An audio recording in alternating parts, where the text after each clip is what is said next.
Good evening, my fellow nerds, and happy holidays. I have a special story that you may find quite strange. Grab some popcorn, some coca, or a holiday beer, and gather round the fire, close so you can hear. A tale of a German who saved Christmas, it's true. Here it is, our story. 'Twas the night before Doitsu. 'Twas the night before Christmas, and all was quite cozy. Not a creature was stirring, not even a mochi. Whether stockings on chimneys or shoes by the stairs, all hoped that a Finnish man soon would be there. The Deutschlings were nestled all snug in their beds, while visions of liverwurst danced in their heads, and moms in their dirndls and dads in their hosen had fallen asleep after eating Christmas stollen. And I drifted off too, or at least I was trying. I ate too much Magenbrot, so my stomach was crying. Wiped from the Weihnachtsmarkt, a night of Glühwein, potato pancakes and beer and Wurst made from Schwein. And as I pulled the covers and laid down my head, I heard someone shout, "I will kill you until you are dead!" Then following the cry, bullets did scatter, with several bangs, then followed such a clatter. Away to the window I flew like a bird, tore open the shutters without saying a word. Through a light cloud of smoke, steadily clearing, I couldn't believe my eyes, wide and leering, when what to my wondering eyes did appear was not the blond Finn with his tiny reindeer. Sitting in my lawn in a thick pile of snow was a smoking red sleigh with 3 mighty doggos, with a little Italian so lively and quick, and a big burly German with muscles so thick. And although small from my window he stands, I gasped in shock. Could it be Herr Deutschland? I ran from my bedroom and out to the hall, but I was not careful. Down the stairs I did fall. I sprung to my feet in spite of the pain, even though my ankle was probably sprained. Outside I dashed, out into the flurry, and like a Dummkopf, I had left my coat in the hurry. I cursed at the cold, knowing I would turn blue, but around the corner of my home, there he stood, Lord Doitsu. He was dressed all in fur from his head to his foot, and his red clothes were spotless, not a speck of soot. The Italian was smaller, but dressed the same way, hair red like his coat, with one curl astray. He was covered in ashes, his hair all tossed. And what was that on his shirt? Is that pizza sauce? The man with a butt as firm as burnt scones bent over inspecting as the Italian groaned. A sack of potatoes he had flung on the sleigh. He gave a strong glare from his icy blue gaze. He had sturdy brown boots, and his calves were so thick, and under his red hat, his hair back slicked. He had a prominent chin, his face like a box. His demeanor was serious, mysterious like a fox. His biceps, how they rippled, they popped through his sleeves, and the look on his face showed he was quite peeved. He turned to the Italian, his blond brows furrowed, and out came a voice so deep and thorough. "Damn it, Italy, this engine is toast!" The Italian quivered as white as a ghost.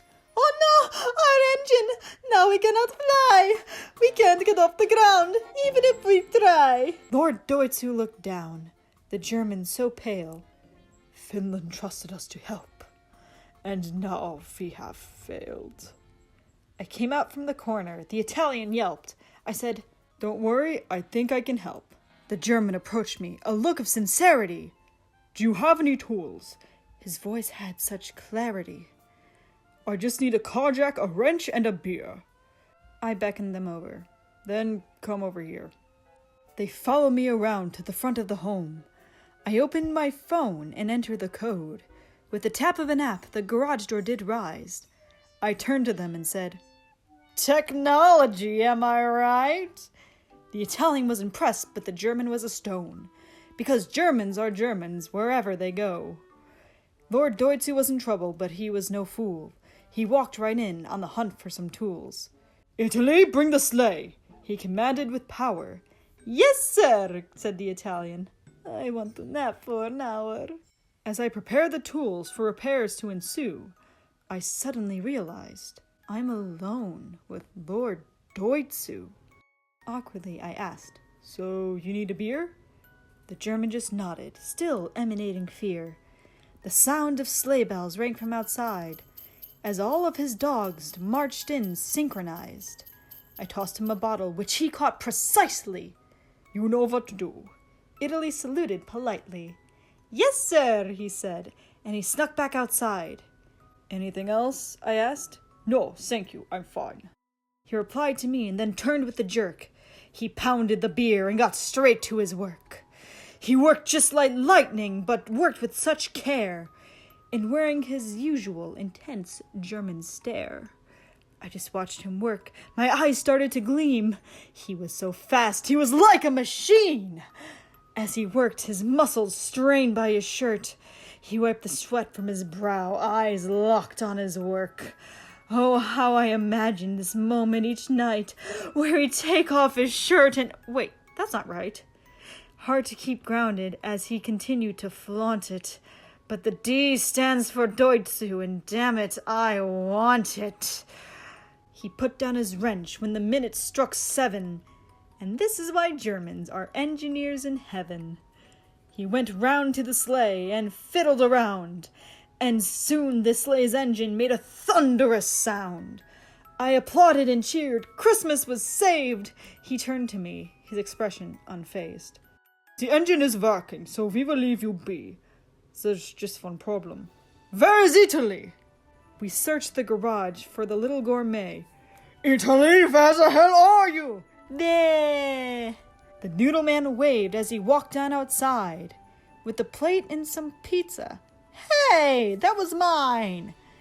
The Italian skipped with his pizza to the sleigh, and sang merry jingles of Yule all the way. Doitsu took his hands, fingers thick like wurst, and laid them on my shoulders, and with the next verse, he looked me in the eye, got close to my face. The thing he said next kept me frozen in place. "Thank you for your help, your tools, and your time. To break a Christmas promise would be a war crime. But now we can finish delivering our presents." And from his icy blue gaze, I knew that he meant it. As my heart doki-dokied, my face like a tomato, all I could say was, "Yeah, no problem, bro." He gave me a smile as the clock struck midnight, and whispered something so faint, "Shine bright." Leaving my shoulders were his hands and their weight, and I tossed him a beer before he stepped in the sleigh. The engine, it purred, his Christmas hounds howled, ready for their journey, no matter how foul. With the snap of the reins, the hounds took off running. A dash through the snow, those canines were stunning. And then his sleigh rose and flew through the clearing. Now that's the power of German engineering. More rapid than eagles, his coursers they came, and he whistled and shouted and called them by name. "Now Blackie, now Berlitz, now Astor, los geht's! Italy, don't you dare mess this up! There! To the top of the porch, to the top of the wall! Now dash away, dash away, dash away all!" As he leaves that before, the wild hurricane fly, shining like beautiful potatoes in the sky. I returned inside, now aching all over, but sitting on my table, gold bow like a clover, was a shiny red box. I picked it up, miffed. Could it be? Lord Doitsu gave me a gift. I tore off the wrapping, and the lid I then freed.